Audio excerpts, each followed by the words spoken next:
que estamos super atentos aí com a saúde do presidente Lula. Os médicos do Hospital Sírio-Libanês, inclusive, fizeram uma coletiva agora há pouco e diretamente ali das dependências de um dos principais hospitais do Brasil, Sírio-Libanês, localizado aqui em São Paulo, ali no bairro da Bela Vista, perto de Pinheiros, e o presidente Lula vai ficar ainda na UTI, no mínimo por mais 48 horas, com dreno saindo ali da estrutura do crânio dele, perto da superfície do cérebro dele, né? Mas o importante é que ele se encontra num quadro estável, sem apresentar nenhum dano ou lesão cerebral. Daqui a pouco, com certeza, traremos mais atualizações. E eu não quero aqui, por óbvio, bancar o inspetor escolar, porque muito além do presidente da República, né, pessoal? A gente está falando de um ser humano, bem ou mal pai de família, tem seus filhos, tem seus netos. São momentos como esse que qualquer um, que não é para ser politicamente correto e fazer média, porque ninguém aqui precisa disso. Não é politicamente correto, é correto. É o mínimo de humanidade respeitar essa situação, essa angústia absurda. Não é isso, mano?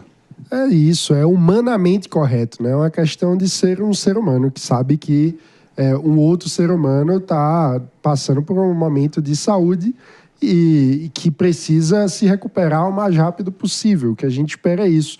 A gente tem que separar o que são conflitos e discordâncias políticas do que é aquela convivência em comum que a humanidade precisa sempre cultivar. Ainda mais perto do Natal, né? Que é uma época que temos que reatar esses laços com, para quem é cristão, né? Com o amor ao próximo. Então é isso, a filhos, a netos, a amigos, a correligionários, aliados, a simpatizantes, militantes, enfim.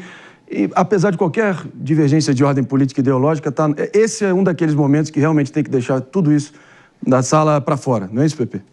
Exatamente, cara. O Mano falou corretamente aqui, concordo com tudo que ele disse. Faz parte da essência humana você se compactuar com a situação da outra pessoa, não é? E você vê uma pessoa, presidente do Brasil, né, eleito democraticamente pela população do Brasil, né, passar por um momento desse, né, não tem outra atitude que não ser orar, rezar para que ele saia bem, né, dessa cirurgia, saia bem do hospital, não é? E nós temos que separar realmente, né, separar a questão da política, da divergência com a questão da humanidade. Então, torço para que Lula volte, vou fazer minhas orações para ele. Eu espero que parem com essa babaquice de fazer piadas, parem com essa monstruosidade de torcer para que algo ruim aconteça, porque nós somos humanos, né? E nós temos que torcer para outro ser humano, independente da posição política e ideológica. É isso. E, sinceramente, o sujeito que foi democraticamente eleito, terceiro mandato, presidente da República, a gente tem que ter o mínimo de reverência ao cargo que ele ocupa, por mais que se possa questionar os métodos dele, as políticas públicas, a personalidade em si, mas são nesses momentos que a gente tem que lembrar. Se você não vai com a cara do Lula ou o questiona, as mesmas urnas que o levaram a esse posto serão as mesmas que o julgarão em 2026, não é isso, Jess? Não, exatamente. Eu vou até além, André. Eu vi algumas brincadeiras no Twitter e em outras redes sociais e eu acho que elas demonstram uma baixeza muito grande.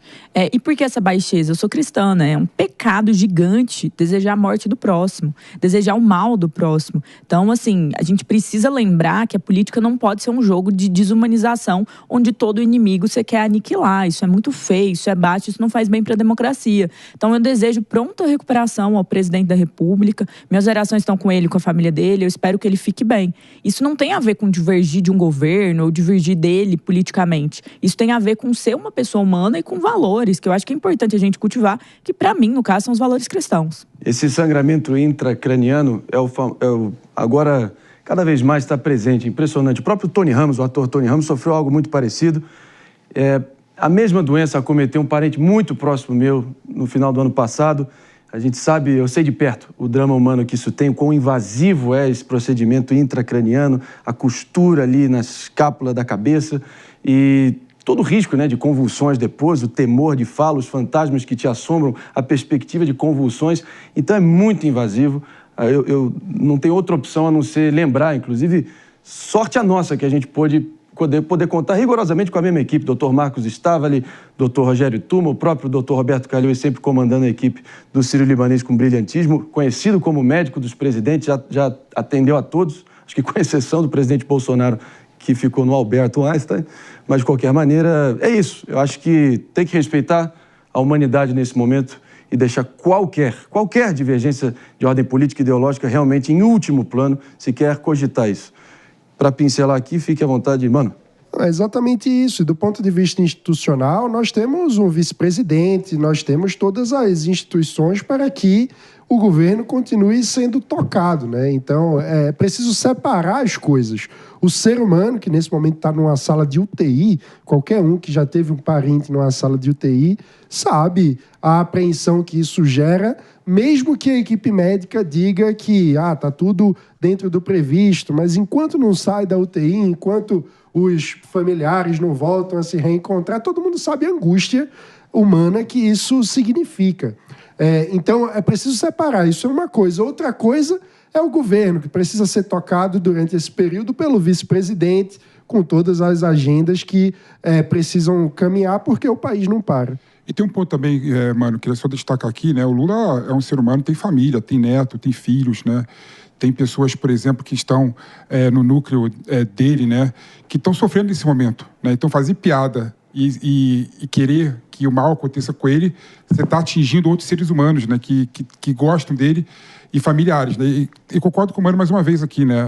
A instituição, a presidência da República, continua porque tem o vice-presidente, tem os ministros que vão tocar esse barco para frente. E até um detalhe dentro disso, isso está muito presente na nossa política. Eu me lembro que a época da eleição, lá de 2018, quando o presidente Bolsonaro levou a facada, muita gente também foi desumana, foi abjeta, foi nojenta, desejando que o pior aconteça. Felizmente não aconteceu. E as sequelas daquele ato de violência política ainda o afetam até hoje. Então, assim, a gente também tem que entender que o discurso também é uma forma de violência política. Aquilo lá foi consequência máxima, mais drástica e mais nojenta da violência política. Mas, no final das contas, a gente precisa, na política, parar de desumanizar. Discordo, tenho fortes problemas, não gosto do partido, discordâncias econômicas, tudo isso é parte do jogo. Mas desejar a morte, a aniquilação de alguém, isso jamais deve ser parte do jogo democrático. Só vocês vão estar indo de Vladimir Putin, da Rússia, e todos esses autocratas assassinos. Complementa aí, Pepe. Infelizmente, essa cultura de ódio que permeia o debate político no Brasil, né? Infelizmente, as pessoas não têm empatia pelo outro que pensa diferente. As pessoas odeiam o outro só porque tem uma ideia diferente da dele, né? Esquece que essa pessoa tem um plexo, né, de sentimentos, tem um plexo de vida, né, fora da ideia política, ideológica dele, né? Então, a gente perdeu, infelizmente, capacidade de discutir política sabendo que aquela pessoa que está discutindo tem sentimentos e é um ser humano, né? Não dá para você tratar a política com ódio, com desrespeito e com intolerância, porque isso não é política. Política é a arte de conseguir o consenso, né, dentro do dissenso. É muito mais sobre... É muito menos, ou pelo menos deveria ser, já foi por muito tempo, muito menos sobre embates e muito mais sobre acordos. É o jeito pacífico de se evitar a guerra, literalmente, foi como foi concebida a política, né? De promoção do diálogo mínimo e não levar para esse tatame do vale tudo, desumanizando o seu opositor. Mas, enfim, é o que é. E isso sempre acaba, a violência política sempre acaba descambando para o autoritarismo e para a intolerância e para todo tipo de radicalismo, enfim, desumanizante, né? Exatamente, Marinho. O ex-vice-presidente Marco Maciel dizia que a política é o regime em que estamos condenados a nos entender. Porque é essa a essência do jogo democrático. Cada um traz as suas posições, mas é preciso chegar a acordos. E quando a gente fala sobre esse tipo de sentimento, realmente a base de uma sociedade livre é a capacidade de tolerar. É o amor ao próximo, é a capacidade de cultivar o amor à liberdade do outro. Aquele que discorda de nós e tem direito de existir pacificamente, independentemente dessas divergências. Quando nós chegamos a alimentar aquilo que o Mário Vargas Llosa chama de o chamado da tribo, aquela ideia de que você vai pelos sentimentos mais primitivos e quer eliminar o adversário, isso é a base de sociedades fechadas, autoritárias, que não tem como prosperar, não tem como ir para frente. Então, cultivar os sentimentos de convivência pacífica na sociedade é, no fim das contas, cultivar a base essencial de uma sociedade livre, democrática e próspera. Eu tenho certeza que tem alguma parcela, talvez um pouco mais radicalizada, que possa estar nos ouvindo ou se encontrando com esse conteúdo nesse exato momento, que pode estar falando, que chorumela de vocês, que cantilenazinha blasé, que vocês estão falando aí como se estivessem num pedestal moral.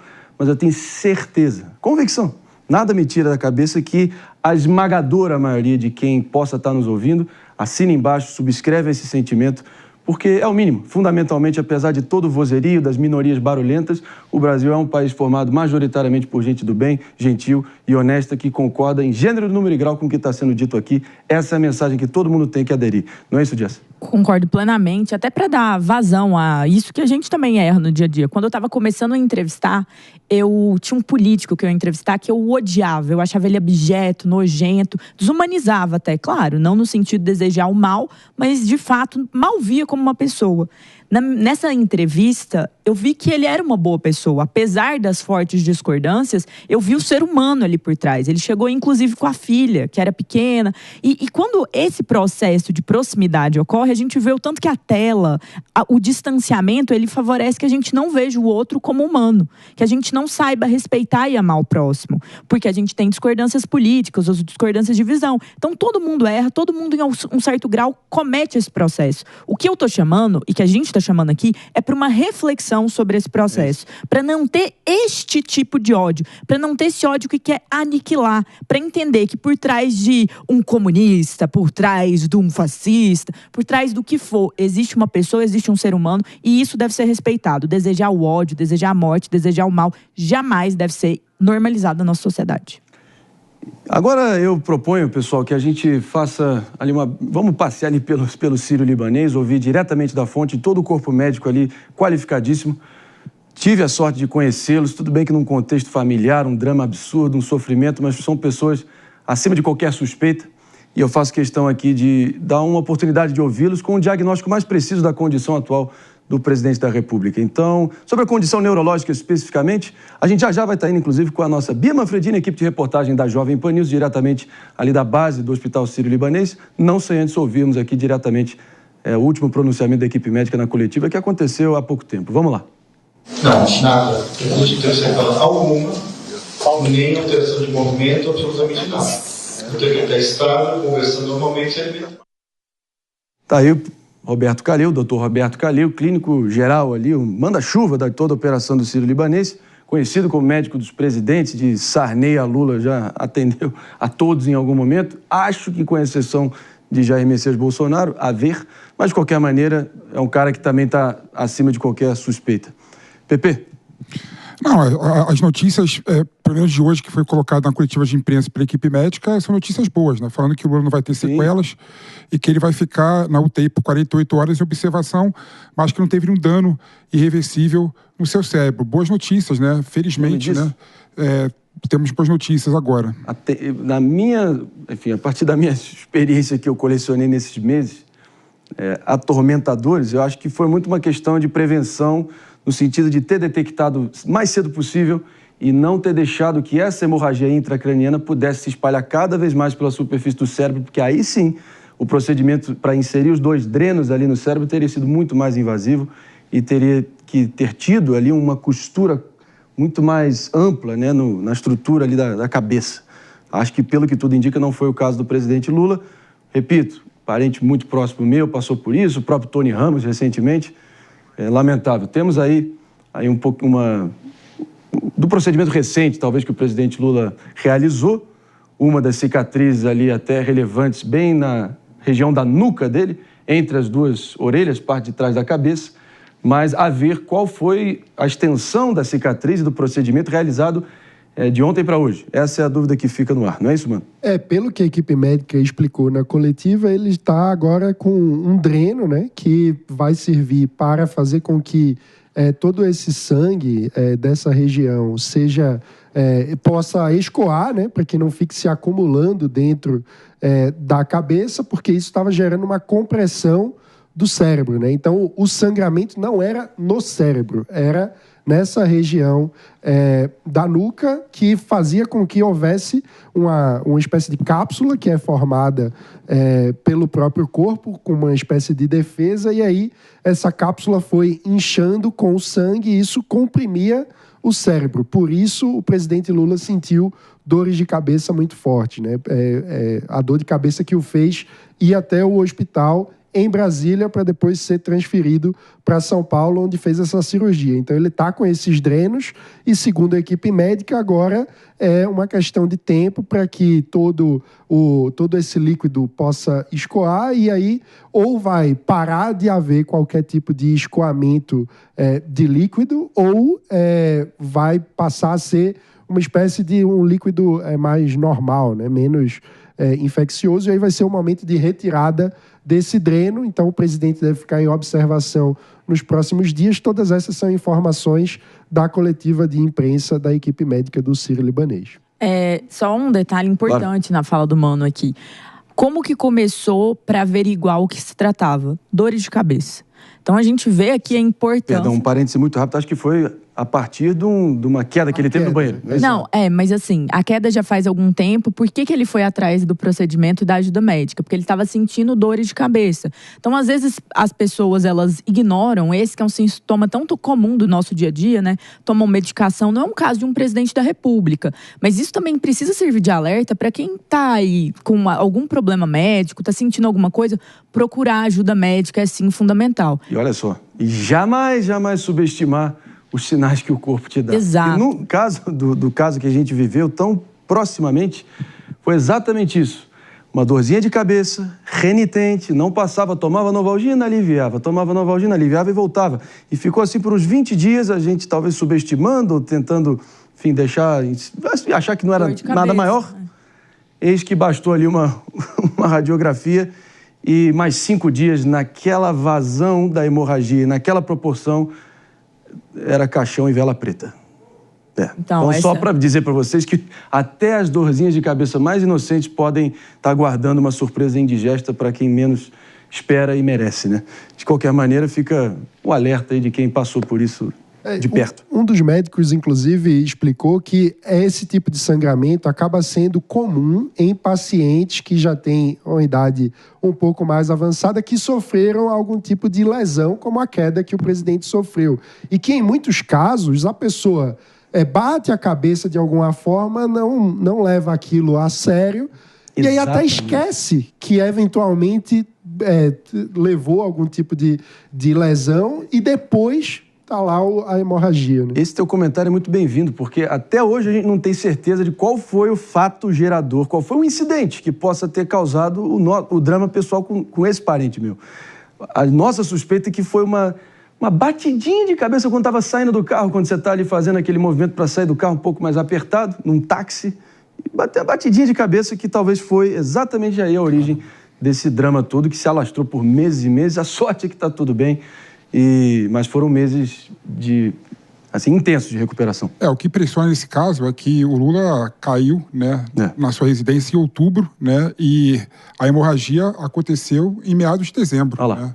Né? Ou seja, quase 2 meses depois, você vê que o fato gerador do acidente, né, complicou depois de 2 meses. Então a gente tem que ficar realmente atento para essas coisas, para não esquecer e ignorar os sinais do corpo, né, em relação à saúde. Eu venho dizendo, né, nesse programa algumas vezes, né, nesse inferno da hiperpolarização que o Brasil está imerso há tanto tempo, uma coisa que eu tenho dito aqui, você pode considerar Luiz Inácio Lula da Silva e Jair Messias Bolsonaro a encarnação do mal, tudo que há de pior na política nacional, mas vocês não podem, sob hipótese nenhuma, descartar todos aqueles que votaram em ambos os dois no pleito de 2022. Essa é a receita para o divórcio nacional que a gente precisa evitar a qualquer custo. E dessa vez eu acho que vale a pena a gente ampliar esse entendimento e realmente não dá para... No momento onde a vida de um dos dois está em risco, realmente a gente tem que fazer um esforcinho para deixar a desumanidade de lado e ter um mínimo de compaixão. É só se colocar no lugar dessas pessoas. 10h21 por aqui, no momento onde a gente vai diretamente para o Hospital Sírio-Libanês com a nossa repórter Beatriz Manfredini, ao vivo com a gente. E ela vai trazer atualizações. Muito bom dia, Bia. Conta pra gente, expectativa aí do corpo médico para uma eventual liberação do presidente Lula. Bom dia. Oi, Marinho. Bom dia para você também, para todos que nos acompanham aqui no Morning Show. Olha, o presidente Lula então passou por essa cirurgia que durou cerca de 2 horas entre o fim da segunda-feira e o início da madrugada desta terça-feira. Agora ele está acordado, estável, consciente, conversando e se alimentando. De acordo com a equipe médica, que acabou de relatar então a situação do presidente em uma coletiva de imprensa aqui no Hospital Sírio-Libanês, na capital paulista. Durante essa cirurgia, o presidente precisou fazer uma perfuração no cérebro para conseguir colocar um dreno para conter o sangramento então que tinha na cabeça. Ontem, depois de sentir fortes dores de cabeça, a equipe médica resolveu fazer uma ressonância magnética nele que detectou essa hemorragia intracraniana. Foi a partir disso, então, que decidiram trazê-lo às pressas aqui para o Hospital Sírio-Libanês, na capital paulista. Antes ele estava no Hospital Sírio-Libanês de Brasília. Por que a pressa, Justamente para não ter risco dessa hemorragia, fazer uma compressão no cérebro e ele ter algum tipo de lesão cerebral. Então o procedimento foi feito às pressas, corretamente, o presidente não tem nenhum tipo de lesão.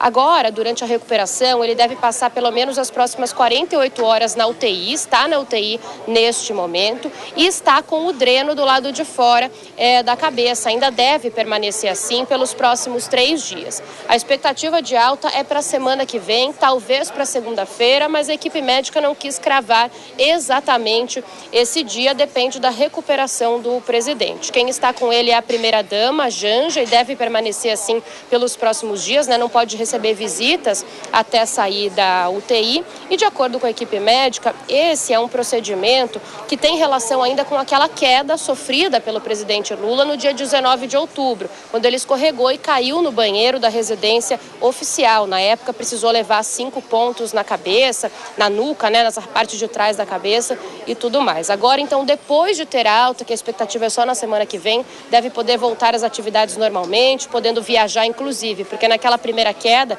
ele precisou adiar alguns compromissos, como uma viagem à Rússia, na cúpula dos BRICS, porque não podia viajar. Mas dessa vez a recuperação, então, deve ser diferente. A equipe médica disse que esse é um procedimento que pode ocorrer, principalmente em pacientes de idade mais avançada, como é o caso do presidente Lula, que tem 79 anos após uma queda como aquela. Mas que agora, então, contido o sangramento, não há mais nenhum risco e é mesmo aguardar a recuperação. A gente segue aqui, então, acompanhando a recuperação do presidente na porta do Sírio-Libanês aqui na capital, Marinho. E, claro, qualquer atualização a gente traz para vocês, mas a equipe médica já adiantou que os boletins devem sair apenas uma vez por dia, pelas manhãs, então agora a gente só deve ter novidades amanhã, quarta-feira. É isso aí, minha querida Bia Manfredini, diretamente do Hospital Sírio-Libanês, obrigado pelas atualizações. E é isso, pessoal, ainda bem que o corpo médico está sendo assim, bem definitivo em dizer que o risco de qualquer lesão prolongada é zero, pelo que tudo indica. Mas inspira todos os cuidados, Eu, como eu disse, sei bem dessa situação, acho até um pouco otimista dizer que ele já vai ter alta na semana que vem, assim esperamos, mas de qualquer maneira todo cuidado é pouco. Ainda bem que realmente a lesão ali, o vazamento intracraniano foi do lado esquerdo, atrás da cabeça, perto da nuca, bem naquela região, então não se trata de um famoso hematoma subdural, que foi o caso do próprio Tony Ramos, do meu parente, enfim, realmente torcer para que tudo ocorra bem, sempre lembrando do risco de convulsões, que é dos episódios mais aterrorizantes que qualquer ser humano pode ser submetido.